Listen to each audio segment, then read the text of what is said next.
Hey there, Chadi Bazzi here, and welcome to another episode of the Top Listing Agent Show. And I gotta tell you, this is a very special episode for me before we introduce our fantastic guest for today.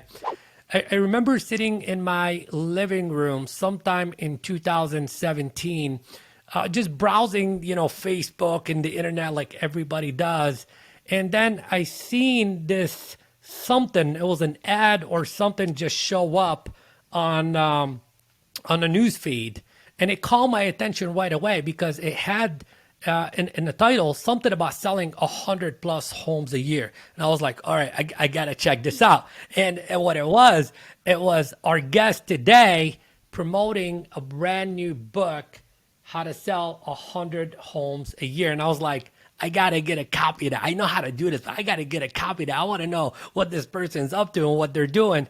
And fast forward 5 years, it's an honor for me to say that she is here as a guest today, as a person of contribution, as a person that's done many amazing things in the real estate world in terms of selling real estate, helping buyers and sellers, and in terms of helping our real estate community, the real estate agent, our audience, you. So it's an honor for me to bring on our guest today, Krista Mashore.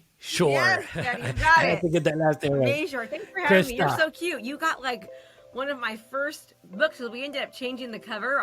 We updated the cover. So like that really was right in the beginning. Yeah, and you know what?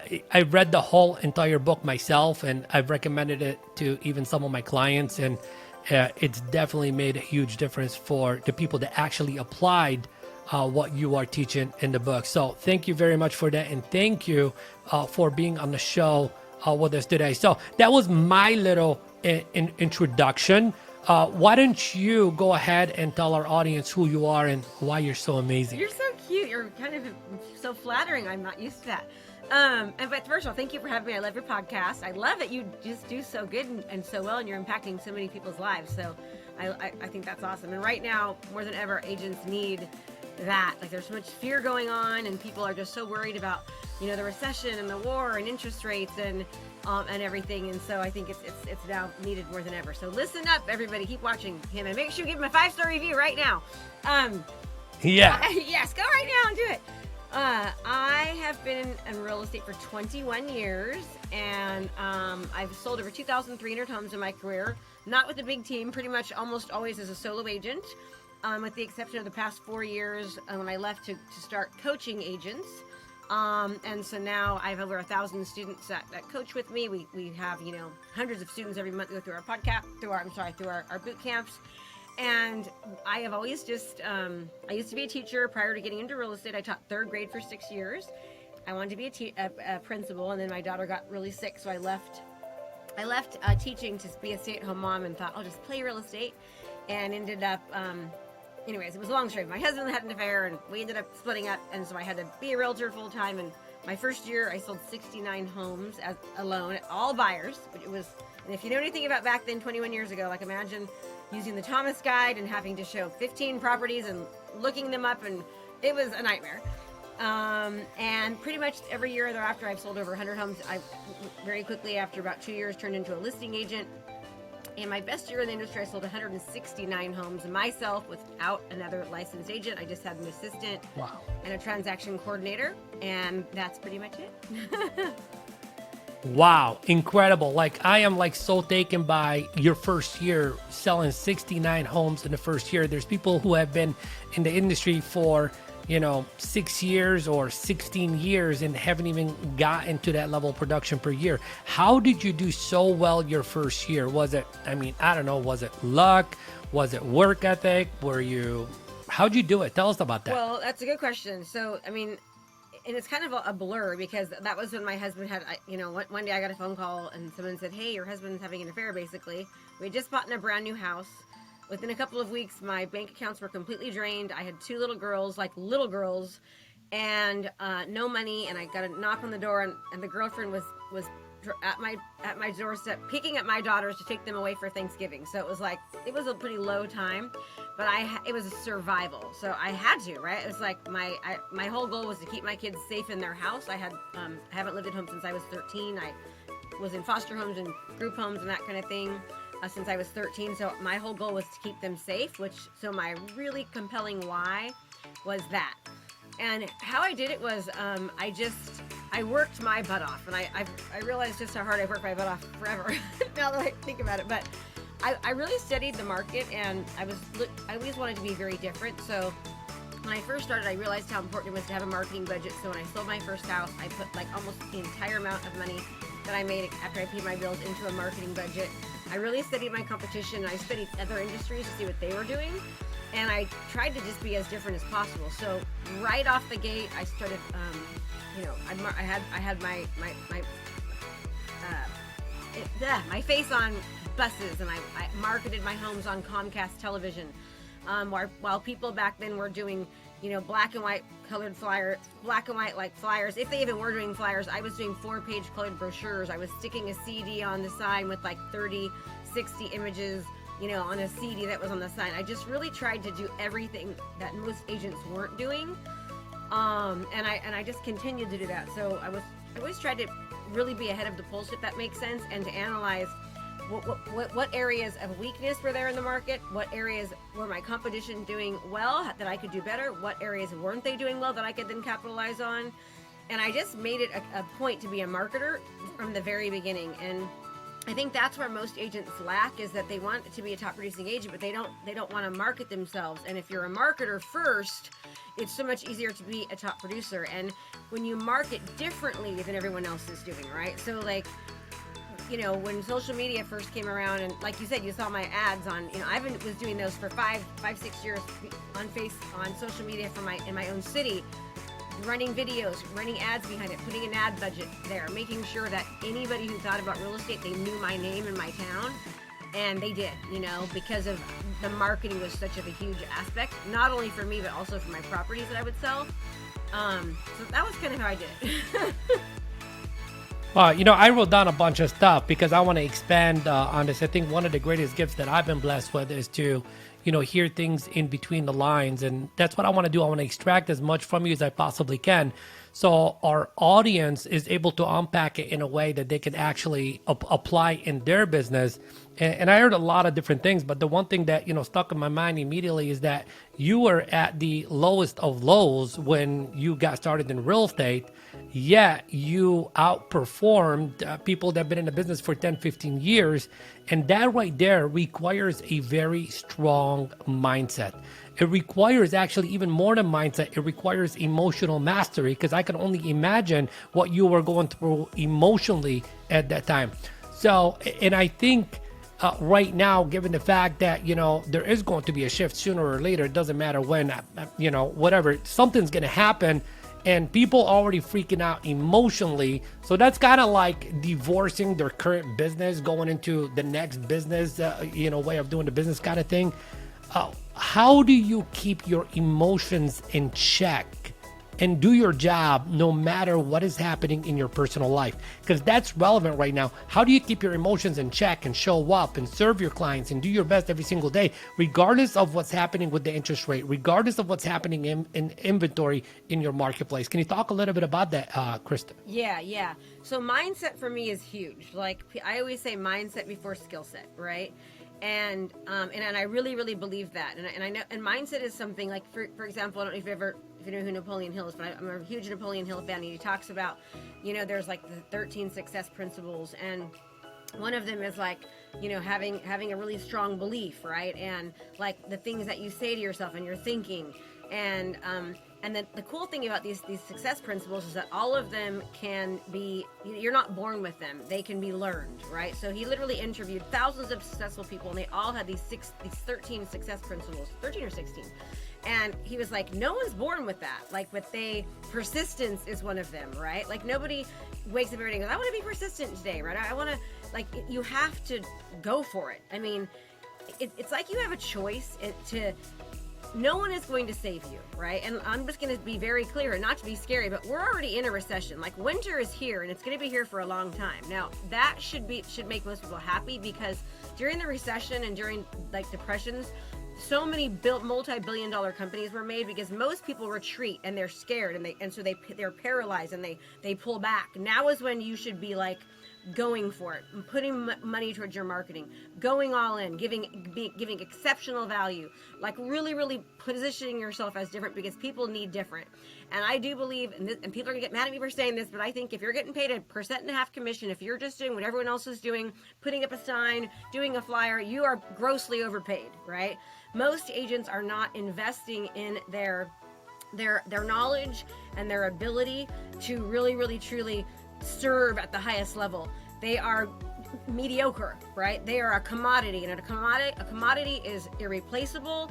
I mean, it's replaceable, it's interchangeable. When you're a commodity and you're doing what everyone else is doing, the only thing that you can do is lower your price or give reductions. I encourage you to increase your value.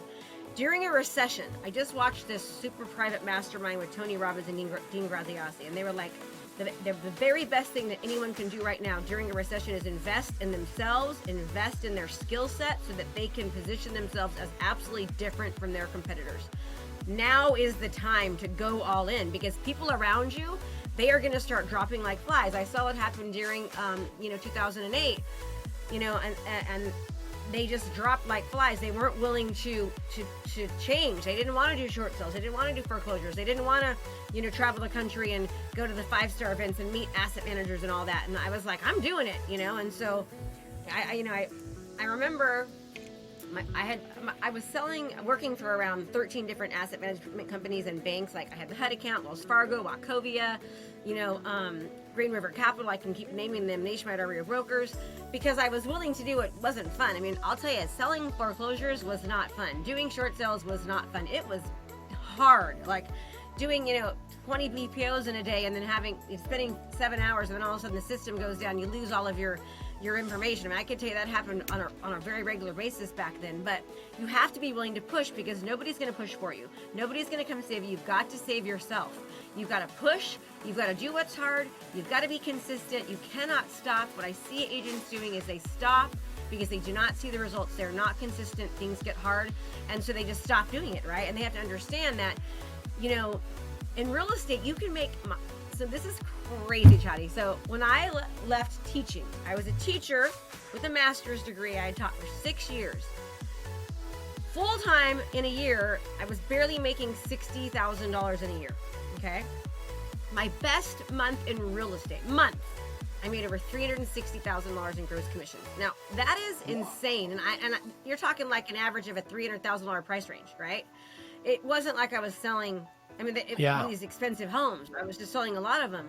But you can make, I don't know very many doctors, attorneys, or lawyers that can make that kind of money in a year, let alone in a month. And they have to go to school for 15, 20 years, right? But agents are not willing to invest in their skill set. And now with inflation is when they absolutely should be investing. They're like, oh my God, I'm going to hold on. Well, the dollar is only going down, which means you need to make more. You need to learn to make more, but they're not willing to do it. And it's crazy to me, because if you can, I always call it, you need to win before you arrive. And I got that saying from Shirvan Shrivati, one of my good friends. But how I position winning before you arrive is, people need to know about you, who you are, what you do, what makes you different before they ever even need your services, right? So, because if they're only hearing about you when they need your services, it's too late, because they're getting, there's 1,000 other realtors that people are saying to use. They need to know about you and know why you're different beforehand. And so the marketing and how you position yourself is huge in that. And then once you get that client, like, what are you doing prior to the listing, right? What are you doing prior to showing up?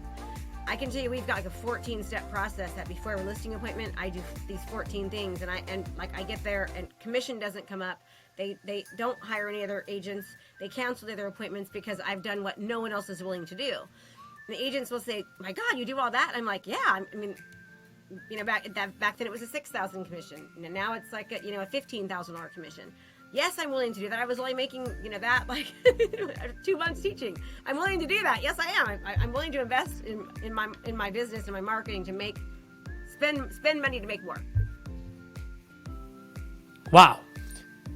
That is, I'm listening to you and I'm hearing the enthusiasm in your voice. I'm hearing, the conviction in your voice and the commitment that you had to make this work.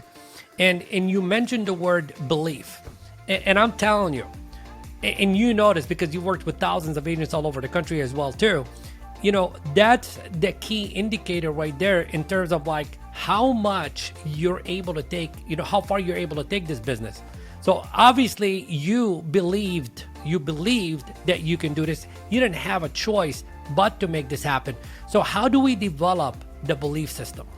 Okay, so I have this strategy. It's I know I asked all the easy questions. I I love know. it. No, I have this. I have this strategy called. First of all, you choose to. The first thing is you choose to, right? You choose to. I love that. Start. It's a choice. I'm going to choose to start seeing, like, to believing in things. I'm going to start. To know that the market is between my ears. Thoughts become things, and I am an avid reader. Like I'm writing a book right now, which is the one I'm most proud of. It's a mindset book. It's called Stop, Snap, and Switch. Basically, limitless, how to have limitless prosperity in all areas of your life. And it teaches you that your thoughts become things. So your thoughts, right, your philosophies, your beliefs, those turn into your actions, your habits, your rituals and routines, all starting from your thought process, and all from thoughts, right? And this is all scientific evidence that they've proven that there's neurotransmitters in our brain that when you think about things, like depending on what you're thinking about, good or bad, it like creates an impulse. We have a part of our brain called the amygdala. The amygdala is like what I call the bad wolf. It's the part of your brain that you know is fearful, keeps you in your comfort zone. Then you've got the part of your brain called the prefrontal cortex. That's like the good wolf.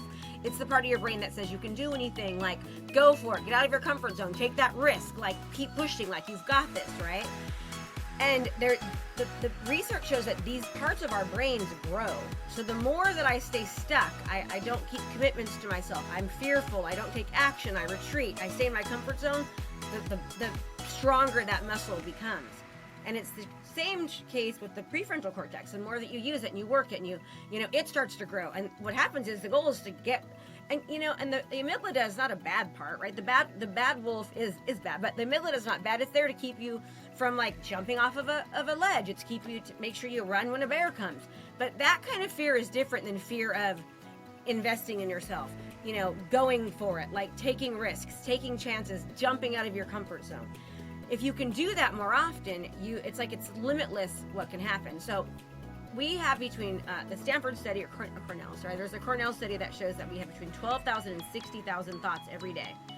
85% of those thoughts, unfortunately, are negative thoughts, right? And I believe now that's even more because of what's happening. Everyone's like probably 95. So what happens is when we think about things, all of a sudden it starts to paralyze us and shut us down. So what I try to be very cognizant of is, what am I saying to myself? What am I thinking? What am I thinking about? Like my body, my relationship, my business, my finances, my comfort level, my energy level, you know, the market. And if I am thinking something negative, I stop and recognize it. My bracelet actually broke, but I have a bracelet, and you stop and you snap the bracelet, and then you move the bracelet to the other hand, right? You switch it over, and then you restate that negative comment. So it might look something, Chadi, like, I am too old right now in this business. There's so many millennials, and they're so much more. They have so much more experience in technology. No. My experience and my wisdom is going to help me have, you know, more wisdom to help people. It's going to give me a competitive advantage, right? Oh my God, the interest rates are so bad. Like, people are never going to buy a house. No, actually, people always are going to get married. They're going to get divorced. They're going to have babies. They're going to send their kids to college. Like, they're going to move out of state. Everyone's always going to need to move. I just need to make sure that I'm the person that stays in front of them the most. Like, it's all what you say. Thoughts become things, right? So your thoughts, which turn into your actions, right? Those actions, those habits, those rituals and routines, that creates your results, like your output, what you're getting, you know, like your life, literally. So we have to really be mindful of our thoughts. And you said something like your confidence, right? I will tell you that he who has the most confidence will always win the debate. I will win a listing every single time before I even get there. I mean, literally almost every single time. It's been very few in my career, not to sound conceited, that I've lost, because I have so much conviction, and what I do beforehand is I'll go over the process if we have time. And then I have a lot of enthusiasm and I have a ton of energy. You know, I've been told, I love your energy, you know, a positive energy source. I'm very confident in what I'm saying and doing People love it. And it's like those kinds of things, having energy, being positive, right? Again, success principles, those will help you win more. And it's all a practice. It's a practice of being around people that are more like that, surrounding yourself with people that aren't like doom and gloom, but that are actually doing the things that you don't want to, that you want to do, and being mindful of what you're thinking and who you're associating with. All of that is the hugest part to success. Like, stay away from the doom and gloomers, turn off the freaking news, like, love yourself more than that, and get over your freaking excuses. Like, they're excuses. Like, you're tired, you don't have the energy, you don't have the money, figure it out. Like, nothing is going to change until you do. And I don't mean to sound rude about that, but it's up to you. Like, you've got to do it, Like you said earlier, it's a choice, and you're absolutely right. Your reason why you can has to be stronger than your reason why you cannot, or your excuse why you cannot.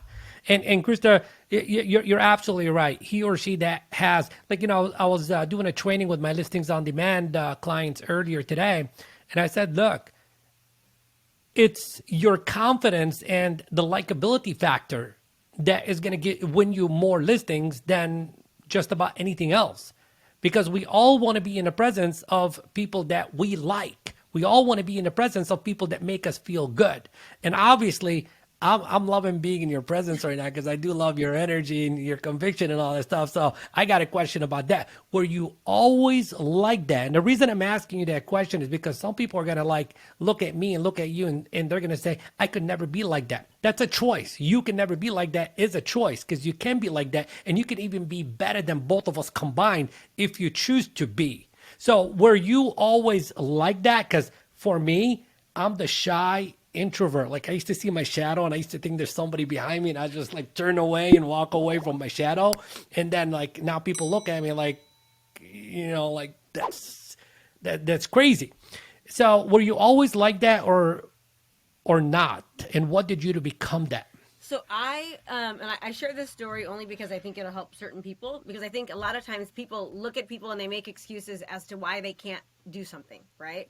And I have heard so many times in my career, oh, Krista, you just do good because you're cute. Like, I have heard that, and I'm just like, okay, you keep thinking that while I keep kicking your butt while I just keep being better than you, right?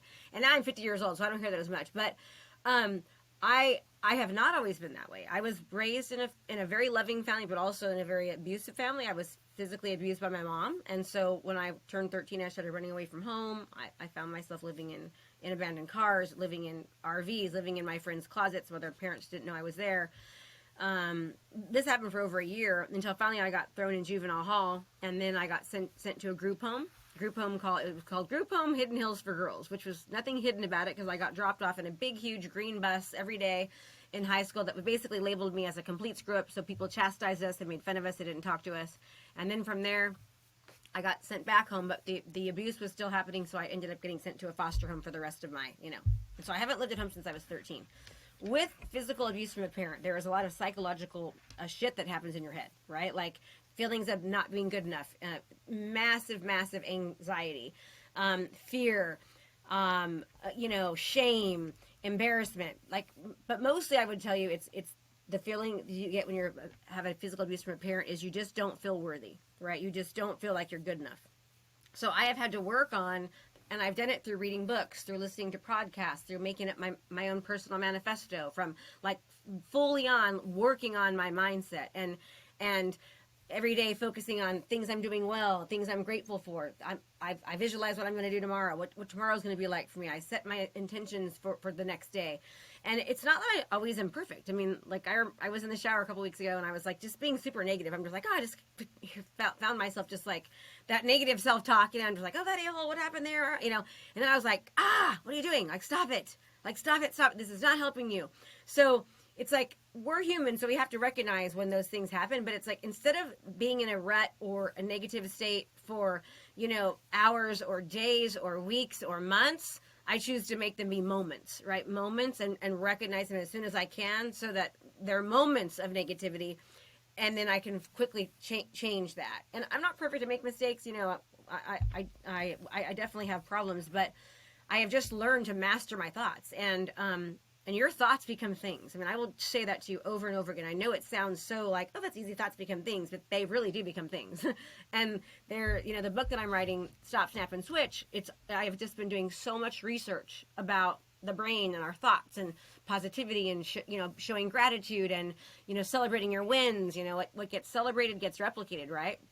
So whether you say you can or you say you can't, like, you're right, right? So whether you're focusing on the things that aren't working and that you're doing wrong, your brain's going to give you more of that. You can do the opposite and focus on, okay, what are the solutions? How can I make this better? Like right now, every agent listening should be super excited, because guess what? So many agents are going to fall short. They are going to retreat. They're going to stop. They're going to freak out.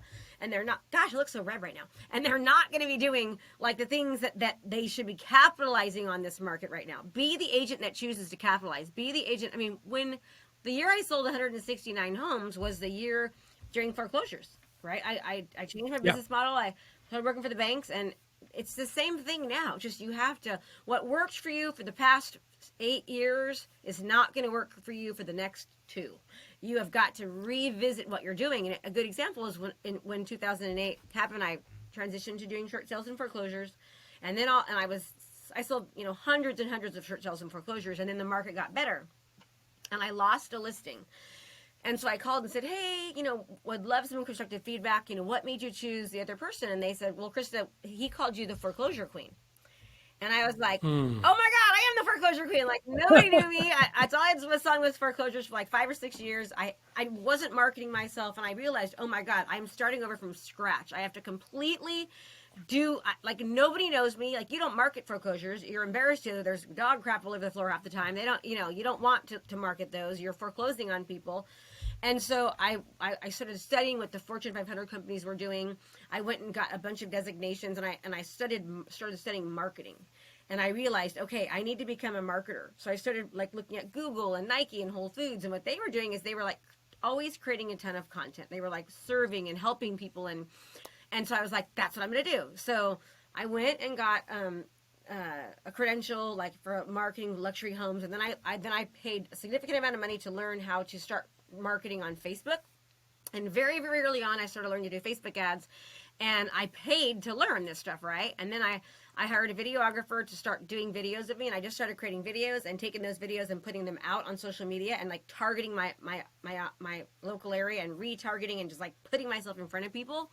Within 12 months, I was back up over 100 years. Now, mind you, 100 homes. When that shift happened, I went from over 100, 150, whatever, down to like 12 because the market like got better. So all of my short sales and foreclosures dried up. And then when I went on a normal listing, they were like, oh, you just sell foreclosures. And they were right. So I realized I had to completely rebrand myself. And it was like I was starting from scratch. I was starting over from scratch. And I just learned it. I chose to be different. I chose to win before I arrive. I chose to market every single property as if it were $1 million property. And back then they were only selling for around 200, maybe 250 at the most. And so I would put a large budget back into marketing those homes so that people would now call me the digital marketing queen, not the foreclosure queen. I love that. And so it just from the foreclosure queen to the digital marketing queen. Yes. And I still am that. So yeah, I love it. You know, and I was checking out your, by the way, for our audience, if you're not following Krista on Instagram and the social networks, you're really missing out.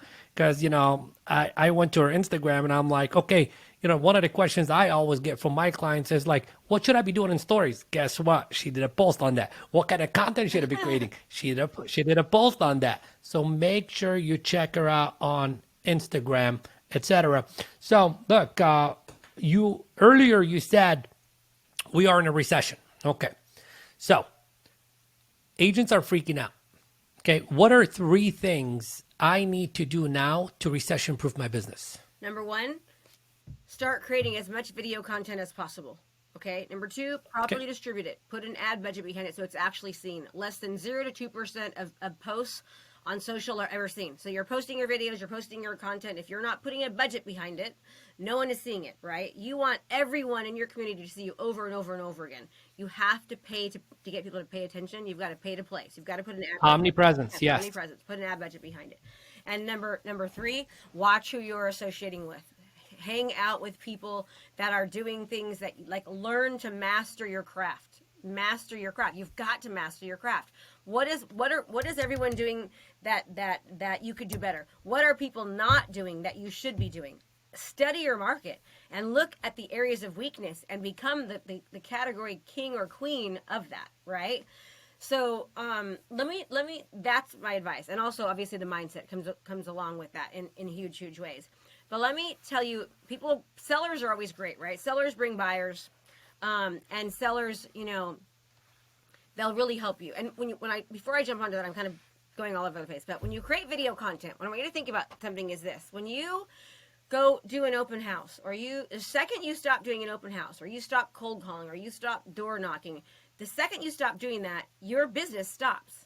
All right. When you create video content and you properly distribute it on the channels, on your website, so you get SEO, on YouTube, so you get search engine optimization, right? When you put an ad spend behind it, when you create funnels where you can drive people to traffic to watch 20 of your videos, that people will binge watch you and it lasts forever. It doesn't ever go away. So while you get views, while you snooze, while you're sleeping, people are stalking you. While you're, like you said, you went to my Instagram account and it was like giving tips. Like while you're on vacation, while you're sleeping in on the weekends, people are watching you. The second you stop doing all the traditional stuff, your business stops. This will help your business continue to go on. And you said it in the beginning. You said people want to work with who they like. Video helps people to get to know you, to like you, to trust you. It positions you as the authority. It breaks down their barriers, and it shows that you're the expert in your craft. And you can do this as a brand new agent. As a brand new agent, what do you start doing? You pick a neighborhood. You literally start creating content about anything and everything about that neighborhood. What are the schools like? What are the styles of homes? What are the prices of homes? What's nearby? What are the best dog parks, places to eat, things to do on the weekends? Like, why is one home cheaper than the other? What are the 5 biggest mistakes that sellers make when selling? What are 3 things a buyer can do to make sure they get a home? Why is one neighborhood better than the other? You start creating all this content around that neighborhood, and you get the content. You just gave us 15, 20 different things to do content on. So guys, there's no more excuse. And if you don't know how to speak about those content topics, then learn it. Yes. Because that's exactly what the people in your marketplace are Googling. That's exactly what they're trying to find out. So be the one to give them that value. You did mention something that a lot of people are scared of, Krista, and that is an ad budget. Okay.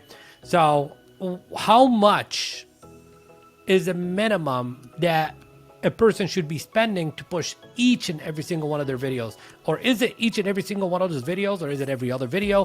What does that look like? So I would promote every video, but the videos get more attention and more likes and more comments and more views, you can put a higher ad budget. But most of my students typically start around $250 a month, right?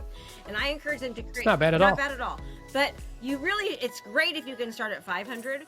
I have people that have gone from selling 100 homes to 300 homes a year, literally just from this kind of a strategy, and they're spending $2,000, $3,000 a month. But if you compare that to what they were spending on Zillow, it's so much peanuts, right? And the leads are so much higher quality. And when people will call you and say oh my God, I've been binging your content, you're the expert and you're doing what no one else is doing, and they feel like they know you. People literally feel like they know you. They come up to you and talk to you in the store, and they, you go to their house and they've got a bag of Skittles and a Diet Coke on the counter because they've watched that you like it. They really think that they know you, and they're talking to you like your best friends. And half your job is done just from creating the video content. But you've got to commit to consistently producing content correctly so you can make a connection. That's how you're going to convert more clients and customers, right? I call it the 8 C's. You got to commit to doing it consistently and doing it correctly. Don't just do it a few times because it takes time. And you said it. Go to Google, type in how to sell a home, and you're going to see 15 different of the top searches that come up. Create content on all those. Click on each one of them, and then at the bottom it says related searches. Do videos on the related searches. Go to answerthepublic.com, and you put a question, it's going to give you 500 questions about that question. There's, think about what are the things that are happening in the contract. People do not know what contingencies are. Who should pay for inspections? Why inspections are important? How much of a down payment is good? Will I lose my down payment? What's a different type of loans? Which one will a seller like better? I mean, they don't know any of this stuff. And if you think about this, when you drive down the road and you see a sign in your neighborhood. First of all, you're pissed off because they didn't hire you. First, you're like, damn it, they didn't hire me. Okay, first of all, it's your fault because they didn't know about you. Secondly, you pull the flyer because you want to know what they're listing for, or you go on the MLS and you check what it's listed for because it's you live in the neighborhood. That's what all your neighbors are doing. So tell them every single month in that same neighborhood you pick, do a bi-monthly market report on video. Send out through Every Door Direct, a local market update. Have a QR code that goes to the video of you talking about the market and what's happening directly in that neighborhood. Do it every single month, right? Then every single month, I have my students do 25 a month. Do personalized, hand-delivered market analysis, 25 a week, put them on people's doorstep, right? And we have people doing things like sending a marketing plan, sending a book, doing the CMA. We have other people that are just dropping off a letter, right? Hey, we just listed this house, or hey, these houses just got listed in your neighborhood. We find that people want to know what houses are being sold for and listed for. We thought we'd tell you. By the way, would you like to be added to my monthly, marketing campaign where I tell you what the houses are selling for each and every month? Sure, I would. You're not door knocking. You're literally creating a digital omnipresence, and you just do it over and over again. Within a year, you will dominate that neighborhood. I guarantee you. I've seen it happen over and over again. But you have to do it. I know you don't like the way you look on video. Everyone's scared to death. We're afraid people aren't going to like us. We're going to make mistakes. I've made a million mistakes on this darn podcast already. I've said things wrong. I'm talking way too fast. I'm sweating like crazy because I'm going through menopause. I mean, no one likes it. But do you want to be poor, or do you want to make a difference? Do you want to do open houses, or do you want to actually enjoy your weekend? Do you want people calling you, or do you want to be chasing? I mean, it's such a different way of marketing. Marketing is attraction. He who markets the most will win every single time. And I want to add something to that in regards to the people that are phone advocates, which I'm a phone advocate. And all I got to say is that if you're doing all this digital marketing, a lot of the people that you're going to be calling, they're already going to be familiar with your name because they've seen you all over. And it's going to make the call go from cold to at least warm. So true. Because so, this is how you even take... Like Krista, I have people that do over 100 deals a year, and like I got one person I'm thinking about right now, and she's thinking about 100 listings a year, and I'm like, she's like, how do I do more? I go, there's no more time in the day. You gotta leverage, you gotta market. Come on, give up a couple of dollars for marketing, and you will definitely. Yeah. Exactly. All right, so look, all I'm going to say is that I'm about to get 20,000 emails saying thank you for bringing Krista on the show, because she just gave us like coaching and content ideas and the whole entire game plan for us to go out there and do 100 deals a year if we choose to, by applying these things. And I know that it's a lot to take on for a lot of people all at once. And I'm going to say that you don't have to do it all at once.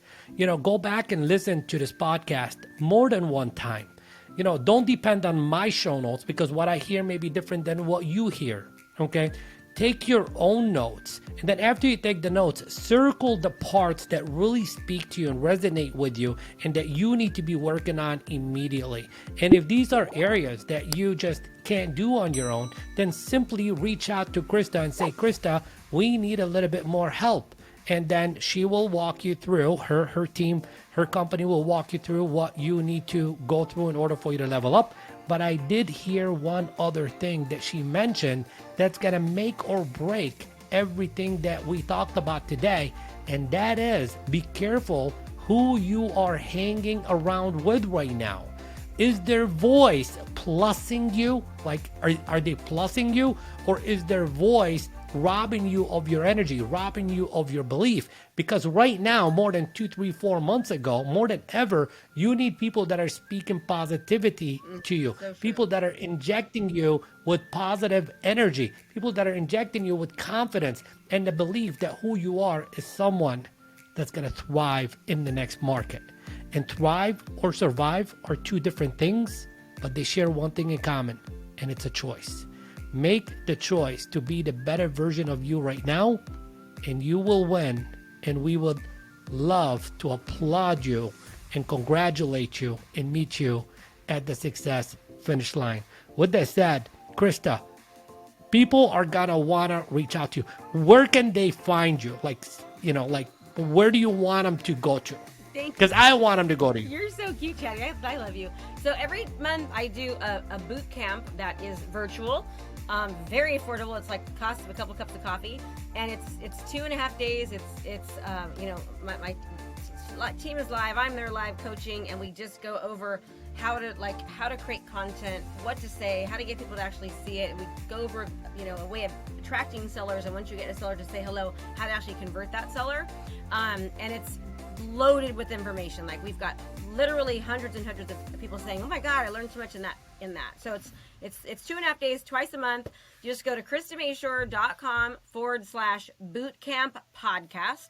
That's KristaMashore.com/bootcamp-podcast, and you can sign up for it. And I'll tell you is treat that like it's worth 100 listings, because if you do it correctly and you give it the time it takes, it's not an overnight pill. It will definitely take time, but if you do it and give it the time it takes, it will turn into 100 listings a year, hopefully.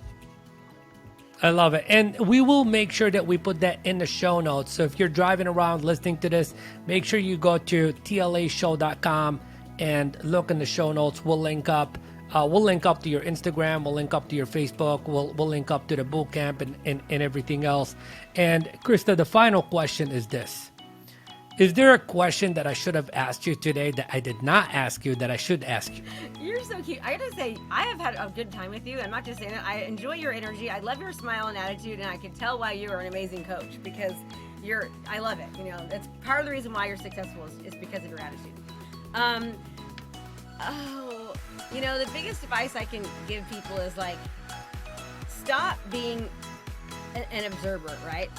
Don't be an observer. Stop observing what everyone else is doing and be a creator. Start creating your life. And no one is responsible for creating the life that you deserve except for you, right? And sometimes we have to be willing to do right now what other people are not willing to do, so we don't have to do what other people have to do later. So it's your choice. You're gonna look back one day and go, "God, I missed the boat." Or you can look back one day and say, "Man, I'm so proud of myself for sticking it out." It's going to be tough, but it's doable. So that's why I didn't do it. And it's usually I don't say that. I say something different, but I think just with what's going on right now, people really need to hear that. Awesome. I appreciate you so much. So final thoughts is this. It's going to go back to the same exact thing I said earlier, because I wanted to really resonate with you. Okay. And the final thought is your vision, your why, your purpose has to be so strong that it could withstand any market condition. So if you're in a conversation of I don't know what to do, I don't know if I can get through it, it simply means that you are not connected to your why. See, there's what you think, and then there's what you feel. There's what's in your head, and then there's what's in your heart. And in order for you to become the better version of you, to release your magic, to live your magic, you got to connect this with this, and then nothing in the world can get in your way. Thank you very much for being a part of this podcast. Krista, you are so amazing. Thank you for blessing us today. We've all been blessed. We appreciate you. And make sure you leave us a good review, a 5-star review, a 5-star rating, and a positive review. I appreciate you guys. I'll see you guys on the next episode. Take care.